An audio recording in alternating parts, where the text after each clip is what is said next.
1947 की आधी रात को जब हमारा देश आज़ाद हुआ और साथ साथ भारत और पाकिस्तान का विभाजन भी लागू हुआ, तो सवाल उठा कि आखिर हिंदुस्तानी कौन है। हमारे संविधान निर्मात्रियों ने हमारे संविधान में कुछ ऐसी व्यवस्थाएं करी जिसके माध्यम से ये पता चले, ये डिफाइन हो कि भारत का नागरिक कौन होगा। Hello everyone, welcome to the platform of Adda 24/7। आज हम बात करेंगे संविधान के एक इम्पॉर्टेंट टॉपिक जिसका नाम है नागरिकता, सिटीजनशिप। सबसे पहले अगर हम बात करें कि हमारे संविधान में ये नागरिकता का जो वर्णन है वो संविधान के किस हिस्से में है, यहाँ से जो सवाल पूछा जाता है वो पूछा जाता है कि किस भाग में, किस अनुच्छेद से किस अनुच्छेद तक। तो हम जानते हैं कि हमारे संविधान का भाग 2 अनुच्छेद 5 से 11 तक का जो वर्णन है वो किससे संबंधित है, वो नागरिकता से संबंधित है। अब सवाल ये उठता है कि आखिर नागरिक कौन है, किसे हम नागरिक कहते हैं। सिटीजन कौन है? नागरिक वह व्यक्ति है जिसको उस देश में रहने के कानूनी अधिकार मिलते हैं, यानी हमारे संविधान के द्वारा उसको कुछ मौलिक अधिकार मिले हैं, जैसे वोट देने का अधिकार, स्वतंत्रता का अधिकार, नौकरी पाने का अधिकार, और साथ साथ अधिकारों के साथ साथ उसके कुछ कर्तव्य भी हैं, उसकी कुछ ड्यूटीज़ भी हैं।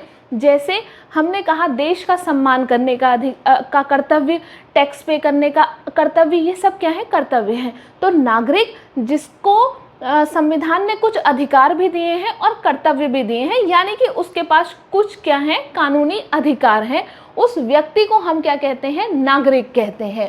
अब भारत में नागरिक तो हमने जान लिया कि ऐसा व्यक्ति जिसको कानूनी रूप से उस देश में रहने का अधिकार है।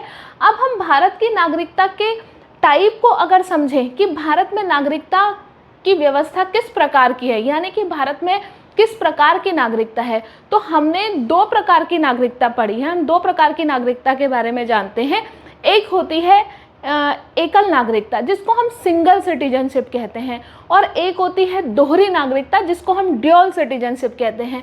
जब हम भारत की बात करते हैं तो हमने कहा हमारे संविधान में बहुत सी ऐसी बातों को इनकलकेट किया गया है जो हमने अन्य संविधानों के देशों से ग्रहण की है। और ऐसे में जब हम बात करें नागरिकता की, तो नागरिकता का प्रावधान हमने ब्रिटेन के संविधान से ग्रहण किया है। क्योंकि हम ब्रिटेन की एक कॉलोनी के रूप में थे, तो हमको ब्रिटेन की ये व्यवस्था बहुत अच्छी लगी कि ब्रिटेन में जो एकल नागरिकता का जो प्रावधान था, उसी एकल नागरिकता के प्रावधान को हमने अपने संविधान में भी ग्रहण किया। अब अगर हम बात करें कि क्या होती है ये एकल नागरिकता और क्या होती है दोहरी नागरिकता, तो एकल नागरिकता और दोहरी नागरिकता में एक अंतर होता है। सबसे पहले हम एकल नागरिकता की बात करते हैं। एकल नागरिकता ऐसी नागरिकता जहाँ पर देश की नागरिकता की बात की जाए, यानी कि जैसे हमारा जो भारत है, ये जो हमारा भारत है, हम जानते हैं कि भारत 28 राज्यों और 8 केंद्र शासित प्रदेशों से मिलकर बना हुआ है, उसका संघ है। तो हमने कहा भारत में 28 राज्य, 28 स्टेट और 8 हमारे क्या हैं? यूनियन टेरिटरीज हैं। इससे मिलकर हमारा ये भारत बना है। तो अब हम एकल नागरिकता जब कहते हैं तो हम नागरिकता लेते हैं किसकी? पूरी देश की। हम राज्यों की नागरिकता नहीं लेते। सपोज हम जिस भी राज्य में रहते हैं, सपोज हम रहते हैं राजस्थान में, हम रहते हैं उत्तर प्रदेश में, या हम रहते हैं उत्तराखंड में, तो ऐसे में हमने देश की नागरिकता ली है, हमने राज्य की नागरिकता नहीं ली है, हमने भारत की नागरिकता ली है। तो जब कोई व्यक्ति देश की नागरिकता लेता है तो उसको कहा जाता है क्या? एकल नागरिकता, सिंगल सिटीजनशिप। वहीं अगर हम दोहरी नागरिकता की बात करें, ड्यूअल सिटीजनशिप की बात करें, तो ड्यूअल सिटीजनशिप का जो प्रावधान है वो कहाँ है? वो यूएसए में है, वो अमेरिका में है। और यूएसए में जैसे हमने भारत की बात करी 28 राज्य, 8 केंद्र शासित प्रदेश, वैसे ही अगर हम यूएसए की बात करें तो यूएसए हमारे 50 राज्यों से मिलकर बना है। यहाँ हमारे 50 स्टेट्स हैं जो मिलकर क्या बनाते हैं? यूनाइटेड स्टेट ऑफ अमेरिका बनाते हैं। अब दोहरी नागरिकता यूएसए में कैसा प्रावधान है? यूएसए में कोई व्यक्ति अपने राज्य की नागरिकता भी लेता है और साथ साथ देश की नागरिकता भी लेता है। तो जहाँ पर व्यक्ति देश और राज्य की नागरिकता साथ ले, दोनों ले, तो उसको हम क्या कहते हैं, दोहरी नागरिकता कहते हैं, जिसका प्रावधान कहाँ कहाँ हमने यूएसए में है। तो कई बार प्रश्न में ये भी पूछा जाता है कि हमारी जो भारत में नागरिकता का प्रावधान है वो किस प्रकार का है, तो हम कहेंगे एकल नागरिकता। यूएसए में किस प्रकार की नागरिकता का प्रावधान है, तो हम कहेंगे दोहरी नागरिकता का प्रावधान। तो हमने यहाँ पर ये नागरिकता के टाइप को समझा, भारत में किस प्रकार की नागरिकता है।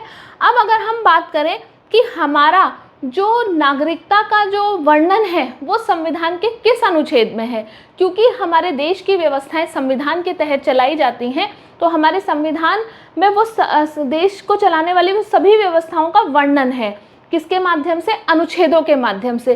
तो नागरिकता से संबंधित जो अनुच्छेद हैं उनका वर्णन हमारे संविधान में अनुच्छेद 5 से 11 तक दिया गया है।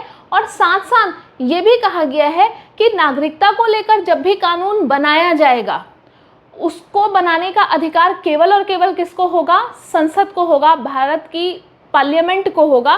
क्यों? क्योंकि भारत में नागरिकता कैसी है, एकल नागरिकता है, देश की नागरिकता है। तो जब देश की बात हो रही है तो देश में कार्यपालिका में सबसे सर्वोच्च कौन, देश की संसद, विधायिका में सबसे सर्वोच्च कौन, देश की संसद। तो यहाँ पर संसद ही कानून बना सकती है, किसको लेकर, नागरिकता को लेकर। तो ये भी जानना बहुत इंपॉर्टेंट है। प्रश्न की दृष्टि से प्रश्न कई बार ऐसे फॉर्म किया जाता है कि हमारे संविधान के तहत नागरिकता का कानून बनाने का अधिकार, नागरिकता पर कानून बनाने का अधिकार किसके पास है, तो किसके पास, संसद के पास। अगर हम बात करें कि नागरिकता संबंधी पहला अधिनियम किस वर्ष आया, तो नागरिकता संबंधी पहला अधिनियम 1955 में आया था। अब हम इसके आगे ये जो नागरिकता संबंधी अधिनियम है 1955 का, इसकी बात करेंगे कि किस किस तरह से भारत में एक व्यक्ति को नागरिकता मिल सकती है और किस किस तरह से उसकी नागरिकता छीनी जा सकती है। तो हम सबसे पहले नागरिकता की प्राप्ति की बात करते हैं। देखिए यहाँ से हमें 5 अलग अलग चीज़ों पर हम बात करेंगे, जैसे नागरिकता को प्राप्त करने के 5 आधार क्या हैं। तो नागरिकता जन्म से प्राप्त की जा सकती है, बाय बर्थ। नागरिकता वंश से प्राप्त की जा सकती है, बाय डिसेंट। नागरिकता पंजीकरण से प्राप्त की जा सकती है, बाय नेचुरलाइजेशन। नागरिकता पंजीकरण से प्राप्त की जा सकती है, बाय रजिस्ट्रेशन। नागरिकता अर्जित भूमि के समावेशन से भी प्राप्त की जा सकती है, जिसको हम कहते हैं by the acquisition of land. अब ये by the acquisition of land, पंजीकरण से, जन्म से तो हमें समझ में आ रहा है, वंश से भी हमें समझ में आ रहा है, पंजीकरण से कैसे, नेचुरलाइजेशन से कैसे, इसको हम एक एक करके समझते हैं। यहाँ पर हमारे लिए जो इम्पोर्टेंट है वो ये है, फर्स्ट स्ट्रेट लाइन में अगर हम देखें कि नागरिकता प्राप्त करने के कितने प्रकार हैं, तो हम कहेंगे 5, और वो 5 प्रकार हमें ध्यान में रखने होंगे। अब अगर हम जन्म से बात करें तो जन्म कहने का मतलब है जिस भी बच्चे का, जिस भी इन्फेंट का अगर भारत की भूमि में जन्म हो तो वो क्या कहलाएगा, भारत का नागरिक कहलाएगा। बिल्कुल ठीक। इसमें थोड़े से करेक्शन होंगे। 1987 से पहले ये प्रावधान था कि भारत में जो भी लोग पैदा हुए वो जन्म से भारत के नागरिक कहलाएं, लेकिन फिर इसमें कुछ मॉडिफिकेशन किए गए। इसमें फिर शर्त जोड़ी गई कि भारत में पैदा होने वाला वो बच्चा भारत का नागरिक कहलाएगा, लेकिन तब जब उसके माता पिता में से कोई एक व्यक्ति क्या होगा, भारत का नागरिक होगा। तीसरी शर्त और जोड़ी गई जिसमें कहा गया कि अगर माता पिता में से कोई एक व्यक्ति भारत का नागरिक हो तो वो वैलिड हो, अवैध प्रवासी ना हो। तो ऐसे में कुछ शर्तों के साथ जन्म से भारत में क्या दी गई है, नागरिकता दी गई है। सिंपल। अब अगर हम बात करें वंश की, तो हमने कहा ये तो भारत की भूमि के अंदर जन्म होने की बात हो रही है। अगर कोई भारत की भूमि के बाहर पैदा होता है, तो इसका एग्जाम्पल अगर हम समझें तो ऐसे में कोई इन्फेंट अगर भारत की भूमि से बाहर पैदा होता है, तो ऐसे में अगर उसके माता पिता में से कोई भी एक भारत का नागरिक है तो उसे वंश से भारत की नागरिकता मिल सकती है। इसके लिए दूतावास में जाकर पंजीकरण कराना होता है और वंश के तहत भारत की नागरिकता दी जा सकती है। अब अगर हम बात करें पंजीकरण के माध्यम से कैसे, रजिस्ट्रेशन के माध्यम से कैसे भारत की नागरिकता मिल सकती है, तो हमने जाना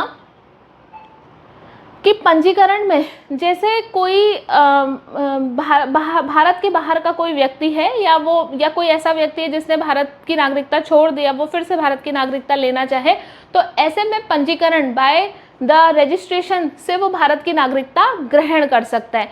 इसके लिए भारत में लगातार 7 सालों का निवास करने की क्या है, एक शर्त रखी गई है कि कोई बाहरी व्यक्ति लगातार भारत में अगर 7 साल निवास करता है तो पंजीकरण के माध्यम से उसे भारत की नागरिकता मिल सकती है। अगर हम बात करें देशीकरण की, बाय नेचुरलाइजेशन, तो देशीकरण भारत, वो कोई बाहरी व्यक्ति हो, भारत में रह रहा हो, उसको भारत की नागरिकता लेनी हो, उसका चरित्र अच्छा हो, ऐसे में वो भी देशीकरण के माध्यम से भारत की नागरिकता ले सकता है। इसका एग्जाम्पल है अदनान सामी। अदनान सामी ने नेचुरलाइजेशन, देशीकरण की प्रोसेस से भारत की नागरिकता ग्रहण करी। अर्जित भूमि के समावेशन से कैसे, तो हम कहते हैं कि अर्जित भूमि के समावेशन से भारत का जो नागरिक है, भारत की कोई ऐसी भूमि, जैसे मान लीजिए हम बात करते हैं कि ये हमारा भारत है और हमने कहा कि यहाँ पर जो हमारा महाराष्ट्र है और महाराष्ट्र से ही लगा हुआ हमारा क्या है, गोवा है, तो यहाँ मुंबई से लगा हुआ जो है हमारा गोवा है, ये पहले भारत में समाहित नहीं था, ये भारत में बाद में समाहित हुआ। तो जब गोवा को पुर्तगालियों ने छोड़ा और इसका समावेशन भारत में हुआ, क्योंकि इस पर पहले पुर्तगाल का नियंत्रण था, लेकिन जब पुर्तगालियों ने गोवा को आज़ाद किया और उसके बाद गोवा भारत में मिला, इसका जब विलय हुआ भारत में, तो ये जो पूरी भूमि थी जब ये भारत में आई, तो ऐसे में इस भूमि के सभी लोगों को क्या हो गया, अर्जित भूमि के समावेशन से एक्विजिशन, लैंड एक्विजिशन के थ्रू क्या मिल गई, ऑटोमेटिक भारत की नागरिकता मिल गई। तो ये हमारे कुछ एग्जाम्पल हैं। जैसे तो ये जो हमारे नागरिकता प्राप्ति के जो प्रावधान हैं वो नागरिकता संबंधी अधिनियम 1955 के तहत दिए गए हैं। चाहे तो हम यहाँ पर लिख भी सकते हैं ये प्रावधान नागरिकता प्राप्ति के, नागरिकता संबंधी अधिनियम 1955 के तहत ये व्यवस्थाएं की गई है। अगर प्रश्न पूछा जाए कि हमारा जो नागरिकता प्राप्त करने के और नागरिकता से वंचित करने का जो प्रावधान है वो किससे संबंधित है, तो नागरिकता संबंधी अधिनियम 1955 के तहत।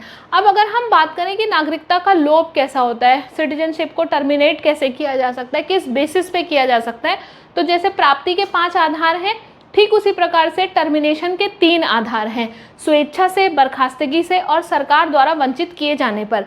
स्वेच्छा से यानी कि हम खुद अपनी इच्छा से अपनी नागरिकता का त्याग कर दें, ये तो बिल्कुल हमें समझ में आ रहा है। बर्खास्तगी यानी कि हमने किसी भारत की नागरिकता को बिना त्यागे किसी और देश की नागरिकता ले ली, तो ऐसे में जब हम किसी और देश की नागरिकता लेते हैं तो ऐसे में देश की नागरिकता क्या हो जाएगी, सरकार के द्वारा बर्खास्त कर दी जाएगी। हम अमेरिका में रहते हैं, अमेरिका में हमें ग्रीन कार्ड मिला, ग्रीन कार्ड लेने के बाद हमने वहाँ की नागरिकता के लिए अप्लाई कर दिया बिना भारत की नागरिकता को त्याग किए, तो ऐसे में सरकार क्या कर सकती है, नागरिकता से बर्खास्तगी कर देगी, नागरिकता को टर्मिनेट कर देगी।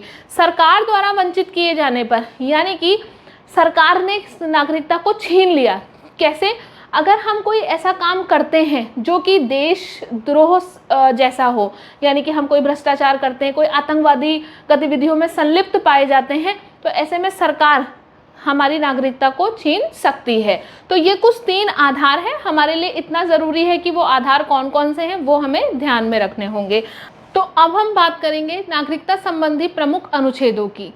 हमको पता है कि नागरिकता संबंधी प्रमुख अनुच्छेद हमारे संविधान में 5 से 11 तक का इसका वर्णन है। अनुच्छेद 5 जिसमें नागरिकता की डेफिनेशन दी गई है, नागरिक कौन होंगे। 6 और 7 बड़े ही इंटरेस्टिंग हैं क्योंकि ये पाकिस्तान आने और जाने वालों से संबंधित हैं।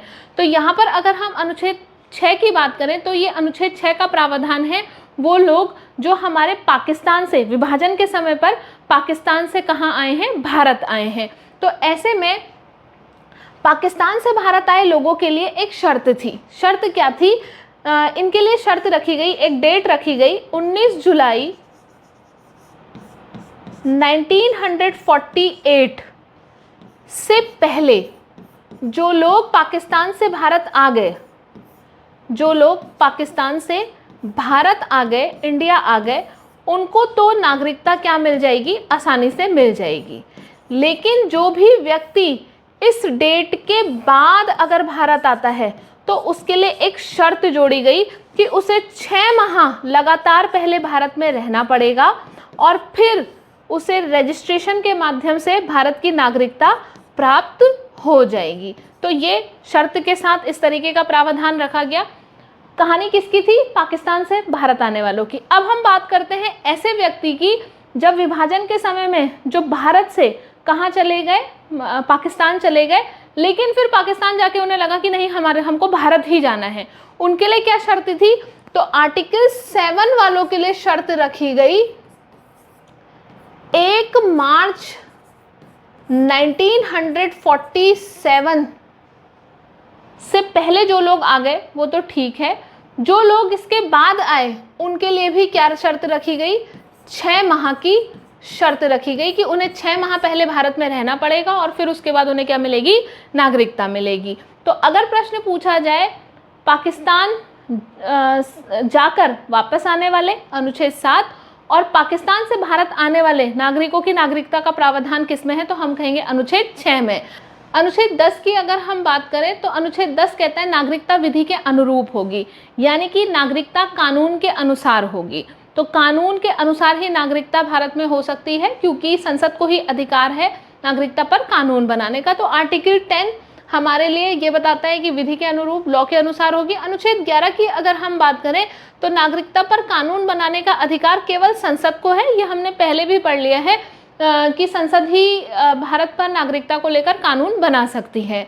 तो ये हमारा एक इम्पॉर्टेंट अनुच्छेद से संबंधित एक इम्पॉर्टेंट एरिया। अधिनियम 2019 की बात करें तो ये नागरिकता संशोधन अधिनियम जिस वर्ष आया और जिस वर्ष लागू हुआ, तो इसको लेकर कई हमने विवाद भी देखे। तो हम अगर नागरिकता संशोधन अधिनियम को समझें तो इसमें कहा गया पाकिस्तान, अफगानिस्तान, बांग्लादेश, 3 देशों के नाम इसमें मेंशन है, ध्यान में रखेंगे।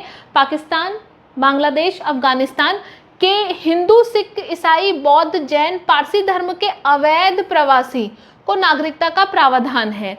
तो यहाँ पर हिंदू, सिख, ईसाई, बौद्ध, जैन, पारसी की बात की गई है। यहाँ सबसे पहले मुस्लिम की बात नहीं की गई है। और किसकी बात की गई है, अवैध प्रवासी की बात कही गई है। कहने का मतलब है ये इन धर्मों के वो लोग जो भारत में आ जाते थे और इनका पासपोर्ट ख़त्म हो जाता था, ये भारत लौटते नहीं थे, तो भारत से वापस जाते नहीं थे, तो इनके ऊपर फॉरेनर एक्ट लगाया जाता था, पासपोर्ट एक्ट लगाया जाता था, जिसके तहत इनको सज़ा मिलती थी। लेकिन अब जब ये कानून लागू हुआ तो कहा गया कि इनके ऊपर कोई भी कार्रवाई नहीं की जाएगी और भी इनको क्या दिया जाएगा, नागरिकता प्राप्त करने के इनके पास क्या होंगे, राइट्स होंगे। क्योंकि ये जो नागरिकता संशोधन अधिनियम है, इस पर हमने कहा कि कुछ विवाद भी हुआ। तो विवाद यही हुआ कि यहाँ पर कहा गया कि हिंदू, सिख, ईसाई, बौद्ध, जैन, पारसियों को तो अलाउ किया गया है, लेकिन मुस्लिमों को अलाउ नहीं किया गया। तो मुस्लिम धर्म के को अलाउ नहीं करने को लेकर इस बात पर क्या हुआ, विवाद हुआ। और मुस्लिम धर्म को क्यों नहीं अप्लाई किया गया, यहाँ पर क्यों नहीं एंट्री दी जा रही है, क्योंकि इसलिए कहा जा रहा है पाकिस्तान, अफगानिस्तान, बांग्लादेश में हिंदू, सिख, ईसाई, जैन, बौद्ध, पारसी जो हैं वो क्या है, अल्पसंख्यक हैं, क्योंकि यहाँ पर मुस्लिम बहुसंख्यक हैं। तो ये कानून उन लोगों के लिए बनाया गया जो इन देशों के अल्पसंख्यक लोग हैं। तो ये कहकर सरकार ने अपना ये जवाब दिया और विरोध इस बात पे हुआ कि नहीं, मुस्लिमों को भी मिलना चाहिए। तो इस तरह से ये कानून लागू किया गया और ये कानून लागू हुआ। प्रावधान तो 2019 में आया, अधिनियम 2019 में आया, लागू हुआ 2020 में। अब देखिए कुछ हमारे इंपॉर्टेंट प्रश्न हैं जिनको हम कर लेते हैं, जो अलग अलग एग्जामों में पूछे गए हैं। जैसे सबसे पहला, नागरिकता संशोधन विधेयक 2019 संसद से कब पारित हुआ, तो ये संसद से पारित हुआ है 12 दिसंबर 2019 को। ये 9 दिसंबर को हमारा किससे पारित हुआ, 9 दिसंबर 2019 को ये लोकसभा से पारित हुआ और 11 दिसंबर को ये राज्यसभा से पारित हुआ और 12 दिसंबर को इस पर राष्ट्रपति ने हस्ताक्षर किया और राष्ट्रपति के हस्ताक्षर के साथ ही ये क्या बन गया, कानून बन गया। भारत के संविधान के किस भाग में हम नागरिकता से संबंधित प्रावधानों को पाते हैं, तो हम जानते हैं, हमने बार बार कहा, संविधान का भाग 2 नागरिकता से संबंधित है। भारतीय संविधान के कौन से अनुच्छेद में नागरिकता से संबंधित है? कौन सा अनुच्छेद नागरिकता से संबंधित है? अनुच्छेद 5 से 11 नागरिकता से संबंधित है। 2019 की नागरिकता संशोधन अधिनियम के अनुसार निम्न में से एक देश के अवैधानिक प्रवासी नागरिकता के लिए अर्हित नहीं होंगे। तो पूछ रहा है वो कौन सा देश है जिस पर ये नागरिकता संशोधन अधिनियम लागू नहीं होगा। तो हम जानते हैं पाकिस्तान है, अफगानिस्तान है, बांग्लादेश है, इन 3 देशों के लिए ये लागू होगा। तो अफगानिस्तान, बांग्लादेश, पाकिस्तान तो है, लेकिन श्रीलंका का नाम कहीं नहीं है, तो ये श्रीलंका के लिए मान्य नहीं होगा। भारत का एक नागरिक अपनी नागरिकता खो देगा यदि वह भारतीय नागरिकता का परित्याग करता है। बिल्कुल ठीक, हो सकता है, खो देगा ऐसी कंडीशन में। स्वेच्छा से अन्य देश की नागरिकता प्राप्त करता है, ये भी। किसी अन्य देश की नागरिक से विवाह करता है, ये नहीं। सरकार की आलोचना करता है, ये भी नहीं। तो ऐसे में हमारे जो सही ऑप्शन मिल रहे हैं वो है हमारे 1 और 2। इन दोनों ही प्रावधानों के तहत कोई व्यक्ति अपनी नागरिकता को खो देगा। भारत में नागरिकता की निम्नलिखित विशेषताओं में से कौन सी सही है? तो राज्य और राष्ट्र की दोहरी नागरिकता नहीं, राज्य की एकल नागरिकता, संपूर्ण भारत की एकल नागरिकता, भारत और अन्य देशों की दोहरी नागरिकता। तो हम कहते हैं संपूर्ण भारत की एकल नागरिकता है। देखिए ऑप्शन नंबर 2 और ऑप्शन नंबर 3 में बहुत स्लाइटली डिफरेंस है, कंफ्यूजन हो सकता है। राज्य की एकल नागरिकता, अगर हम पढ़ने में थोड़ी भी गंभीर नहीं होंगे तो ऐसे में ऑप्शन नंबर 2 को टिक करके आगे बढ़ सकते हैं, लेकिन हमें डी ऑप्शन तक जाना है। तीसरा ऑप्शन देखिए, संपूर्ण भारत की एकल नागरिकता। तो भारत में जो नागरिकता का प्रावधान है वो पूरे भारत की एकल नागरिकता, संपूर्ण भारत की एकल नागरिकता का प्रावधान है। तो सी हमारा राइट आंसर होगा। तो इस तरह से हम अपने क्वेश्चंस को सॉल्व करने में इन बातों का ध्यान रख सकते हैं, और साथ ही इन क्वेश्चन से हम ये भी अंदाजा लगा सकते हैं कि नागरिकता से किस तरीके के प्रावधान, किस तरीके के प्रश्न पूछे जाते हैं। तो आज की हम इस क्लास को यहीं पर ही समाप्त करते हैं। इसके आगे हम एक नए इंटरेस्टिंग टॉपिक के साथ फिर से मिलेंगे। Thank you so much.